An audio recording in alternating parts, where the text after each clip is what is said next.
Number 10. Bagong footage ng Frogman.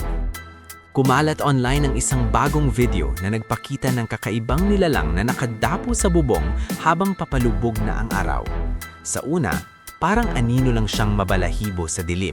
Pero habang lumalapit ang kuha, mas lumilinaw na nakatayo ito ng tuwid na parang tao. May mahahabang braso at binti at may hubog ng katawan na kahawig ng palaka. Mas lalong nakakatakot dahil rinig mismo sa background ang totoong reaksyon ng mga tao. May mga nagugulat, may napapamura, at may halatang napapaatras sa takot. Dahil dito, maraming nagsasabing isa itong bagong cryptid encounter, habang ang iba naman ay naniniwalang prank o edited clip. Pero kahit alin pa man, mahirap itanggi na nakakalilabot ang itsura at kilos nito. Number 9. Chupacabra sa Missouri. Sa isang security camera footage, may nahuling nilalang na tila palihim na sumusugod para manghuli ng mga kuneho. Ayon sa kwento, may mahaba itong nunguso, kumikislap na matang mandaragit at galaw na parang gutom na para bang handang manila anumang mahuli nito sa loob ng bakuran. Pero ang twist, handa ang may-ari. Dahil may mga naunang balita ng kahalintulad na nilalang sa lugar, naglagay sila ng mga kamera at kumuha pa ng asong German Shepherd. Sa halip na maging biktima ang mga alaga, ang aso ang naging bantay. Sinugod nito ang nilalang at kalaunan ay napaatras hanggang sa tuluyang umatras at nawala sa dilim. Number 8. Taong walang ulo. Isang normal na biyahe sana sa kalsada ang nauwi sa kaba nang mapansin ng isang driver ang kakaibang anyo sa unahan. Sa gitna ng madilim na daan, may figurang parang tao na naglalakad, pero may isang detalyeng agad nagpahinto sa isip niya. Wala itong ulo. Hindi ito simpleng ilusyon lang sa unang tingin. Habang papalapit ang sasakyan, lalong naging malinaw ang hugis ng katawan at ang galaw nito na parang totoong tao. Sa halip na bumagal at alamin kung ano iyon, pinili ng driver na umalis agad. Kumakabog ang dibdib at nanginginig ang kamay sa manibela. Ayon sa mga kwento ng mga taga roon, matagal na raw nagpapakita ang taong walang ulo sa lugar na iyon. At may lumang alamat pa na dating gwardya ito noong unang panahon na hindi na raw nakaalis sa kalsadang binabantayan niya. Number 7. Nakakakilabot na tagpo. May isang video na mas lalong nagiging nakakatakot kapag naririnig mo ang buong kwento sa likod nito. Nagsimula ang lahat nang may isang lalaki na nakakita ng taong nasa malayo. Paulit-ulit na hinahampas ang lupa na tila may hinuhukay o sinisira. Para sa sariling kaligtasan, nag-record siya habang dahan-dahang lumalapit pero nanatili siyang may distansya dahil ramdam niyang may mali sa kilos ng taong iyon. Ang mas nakakakilabot, nang mapilitan siyang dumaan dahil malapit na ang uuwian niya, biglang tumigil ang babae at tumitig ng diretso sa kamera, kasabay ng biglang pagtigil ng mga sigaw sa paligid. Paglingon niya, nasa harap na niya ang babae, kahit hindi niya narinig na lumapit ito. Doon mismo naputol ang video at ang tanging natira na lang ay ang teleponong natagpuan ng isang residente na kalaunan ay tumawag ng 911, habang ang lalaking nag-record ay hindi na muling nakita. Number 6. Sadnar na nahuli sa kamera. May isang truck driver ang nakapulot ng cellphone sa gilid ng kalsada at nang buksan niya ang laman nito, doon niya napanood ang video na nagpatindig ng balahibo niya. Sa kuha, may isang kakaibang nilalang na may itaas na katawan na parang tao at maputing balat, habang ang mahabang maitim nitong buhok ay nakatakip sa bahagi ng mukha. Pero ang mas nakakakilabot, ang ibabang bahagi nito ay may mga paa na parang kuko ng hayop, na lalo pang nagpahirap ipaliwanag kung ano ba talaga ang nasa video. Habang tumatakbo ang footage, bigla na lang sumulong ang nilalang, nakabuka ang bibig na may matutulis na ngipin, parang kayang mumata ng buto. Doon biglang natapos ang video, putol na parang may nangyaring biglaan. Nang subukan ng driver hanapin ng may-ari ng phone, sa kanya nalaman na nawawala raw ang taong nag-record sa mismong araw na iyon. Kaya ang cellphone na napulot niya ang nagmistulang huling bakas ng isang misteryosong pagkawala. Number 5. Pagkakita sa Wet'suga.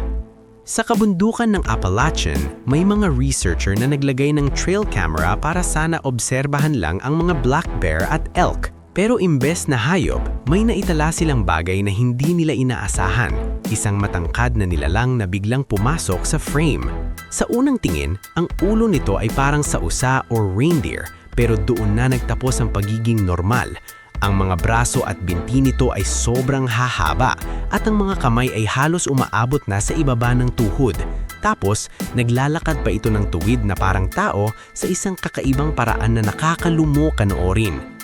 Habang unti-unti itong lumalabas sa frame, hindi lang pagkalito ang naramdaman ng mga nakakita, takot mismo. Marami ang nagsasabing pahawig ito ng wet tsuga, nilalang na kadalasang napagkakamalang wendigo sa mga kwento at alamat. At dahil trail cam ang kuha, walang arte, walang director at bigla ang lumitaw, mas lalong naging mabigat sa isip ng mga tao ang tanong, kung hindi ito tao at hindi rin ito hayop, ano ito? Number 4. Maruming nilalang sa kalsada. Isang kakaibang nilalang ang nahuli sa gilid ng kalsada sa Montana, USA. At ayon sa nag-record, ilang araw pa lang daw bago kumalat ang video. Sa kuha, makikita ang nilalang na gumagalaw ng sobrang hindi normal. Parang starfish ang hugis, pero mas nakakakilabot dahil maitim ang balat nito at may dilaw na marka sa 7 braso o galamay. Napansin daw ito ng isang babae habang nagdadrive at nang lapitan niya, saka ito nagsimulang gumalaw na parang nagigising mula sa pagkakahiga.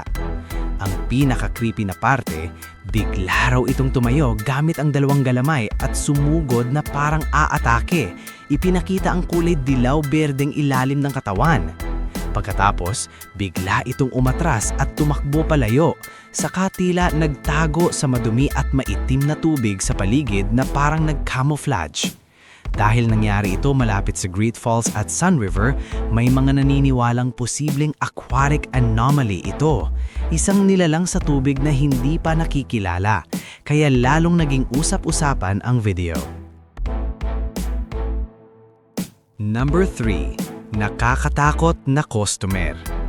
May isang video na mas nakakatakot dahil hindi ito tungkol sa habulan o biglaang atake, kundi tungkol sa isang sitwasyon na parang walang takas. Sa kuha, makikita ang isang babae na nagluluto at nag-aasikaso sa pwesto niya, pero ang customer niya ay hindi tao. Bandang gabi raw ito nangyari sa Malaysia, malapit na siyang magsara, nang biglang lumitaw na nilalang na may gusot na maitim na buhok, hindi mawari ang mukha at nakasuot ng maruming puting damit na parang gown. Ang mas matindi, napilitan siyang pagsilbihan ito para hindi niya magalit dahil sa itsura at presensya pa lang, ramdam na niyang delikado. May mga netizen pa raw na nagsasabing maaring tsaryel ito, uri ng nakakatakot na nilalang sa mga kwento. Pero ang kakaiba, mas kilala raw ito sa India o Pakistan, hindi sa Malaysia. Kaya hanggang ngayon, tanong pa rin ng marami, ano ba talaga ang dumating sa pwesto niya noong gabing iyon at bakit parang normal lang itong umorder na parang tao? Number 2. Misteryosong nilalang. Sa isang lugar sa Malaysia, may mga lokal na nakakita ng isa sa pinakakakaibang nilalang na pwede mong masaksihan. Nakakubli ito sa tabing ilog, nakayuko at halos hindi gumagalaw. Maputla ang katawan nito, mahahaba at payat ang mga braso't binti. Pero ang tunay na dahilan ng takot ay ang ulo. Makinis at patag at wala itong mukha. Walang mata, walang ilong, walang bibig. Parang blankong maskara na hindi mo maintindihan kung paano nabubuhay. Imbes na tumakbo o umatake, tila parang naguguluhan pa nga ito sa tubig. Paulit-ulit nitong sinasaboy ang tubig gamit ang kamay na para bang ngayon lang nito nakita ang ganoong bagay. Walang naglakas loob na lumapit dahil kahit tahimik, may bigat ang presensya nito. At bago pa lumubog ang araw, bigla na lang itong nawala. Walang bakas, walang tunog, na lalong nag-iwan ng tanong kung saan ito nanggaling at kung bakit ito napadpad sa ilog na iyon. Number 2. Nilalang na nanghahunt sa isang lalaki. May dalawang insidente raw na nangyari sa iisang tao. 2 araw lang ang pagitan at pareho itong nagtatapos sa parehong pakiramdam. May bagay na sumusunod at nag-aabang. Sa unang pagkakataon, habang nakaupo ang lalaki sa labas sa isang pansamantalang higaan, bigla niyang naramdaman na may kumakalabit o yumanig sa kama niya. Dahil kinabahan, agad siyang nag-record at nang itutok niya ang kamera sa ilalim ng higaan, may pulang mukhang unti-unting sumilip mula sa dilim.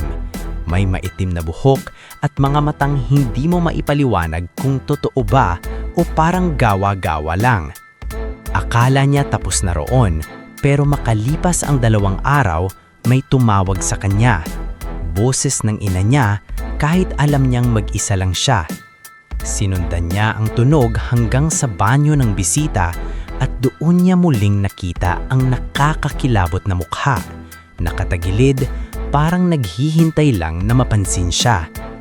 Tumakbo siya palabas at tumawag ng pulis. Pero nang dumating ang mga ito, wala silang nakita kahit sino. Hanggang ngayon, parehong insidente ang nananatiling walang paliwanag.